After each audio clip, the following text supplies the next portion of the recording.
Ever since the United States joined Israel in attacking Iran, President Donald Trump had done little to explain why it was necessary to launch strikes against Iran or why America had to get involved in it.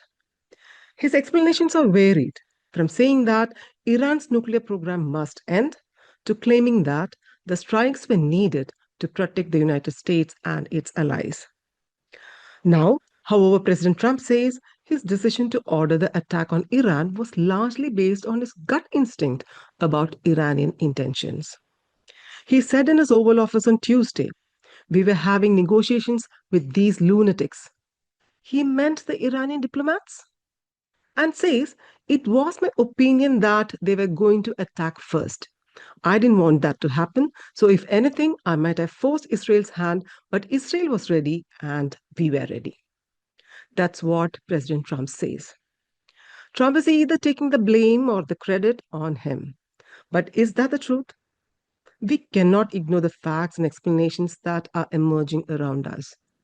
The absence of a clear endgame in Trump's strategy has raised questions about whether the United States was drawn into the war with Iran by Israel. Was Netanyahu the instigator and Trump the executioner? A report by the New York Times on Monday stated that Israeli Prime Minister Benjamin Netanyahu played a crucial role in pushing US President Donald Trump towards a war with Iran. According to the report, Netanyahu personally lobbied Trump for months and worked to ensure that diplomatic talks would not disrupt plans for a military offensive. The report, based on accounts from American and Israeli officials, describes the US decision to strike Iran as a significant victory for Netanyahu. On Monday, US Secretary of State Marco Rubio had told reporters that since Israel was already preparing to act, Mr. Trump had no choice but to join what he called a preemptive strike before Iran could retaliate against US bases and its allies. Now, if this is true, can we be sure that Netanyahu reportedly wanted to keep Trump committed to military action, even as the United States had begun nuclear negotiations with Iran? Despite 3 rounds of nuclear talks held in Muscat and Geneva under Omani mediation, the strike could not be avoided. We know hundreds of people in Iran have been killed so far in the US Israeli strikes. However, Iran's leaders have vowed not to surrender to the bombings. Top Iranian officials were reportedly discussing the replacement for Ayatollah Ali Khamenei, the supreme leader of Iran, assassinated by Israel on Saturday. Israel's defense minister warned that if the next supreme leader followed Ayatollah Khamenei's ideology, he would become an indisputable target for elimination. While this is a situation on the Iranian side, things are not entirely sunny for Trump either.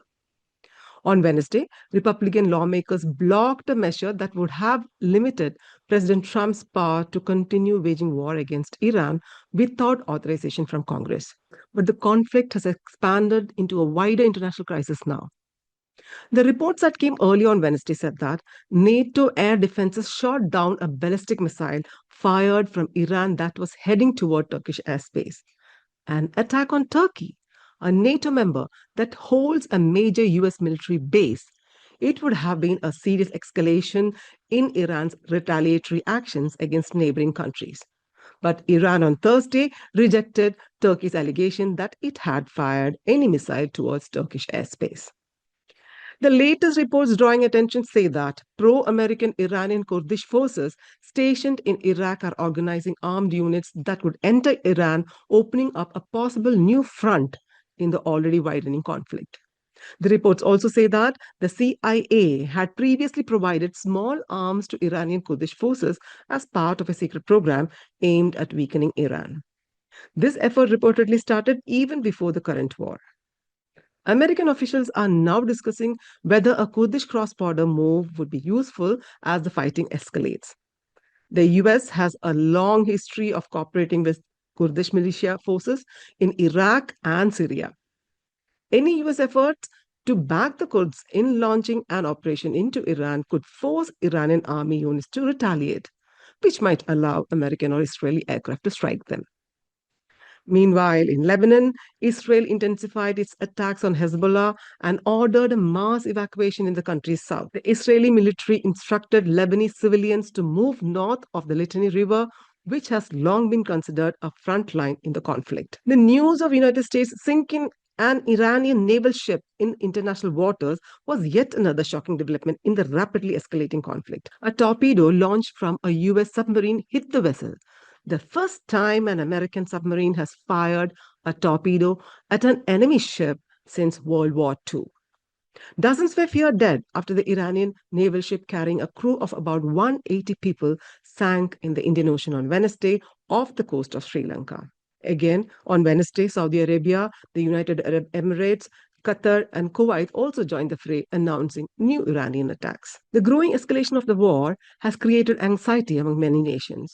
The United Kingdom, France, and Greece announced that they were deploying military assets to the region to protect the citizens and interests. At the same time, the US State Department ordered more employees to leave their posts at embassies and consulates in 4 additional countries.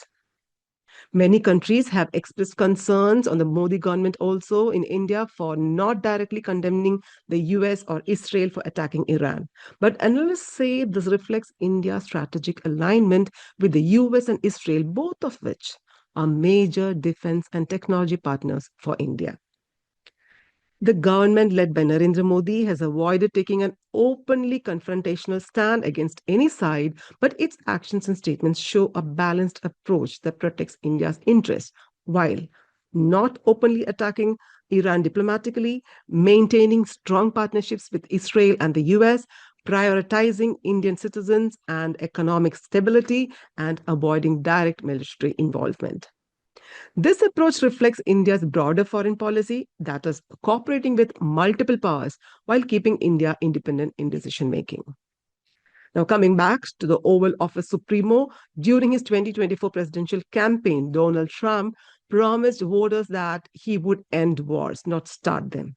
Yet, over the past year, he has ordered military strikes in 7 countries, suggesting an increasing willingness to use military force. The latest attack against the Islamic Republic of Iran, carried out in cooperation with Israel, is far more extensive than the targeted bombing of nuclear facilities earlier in June.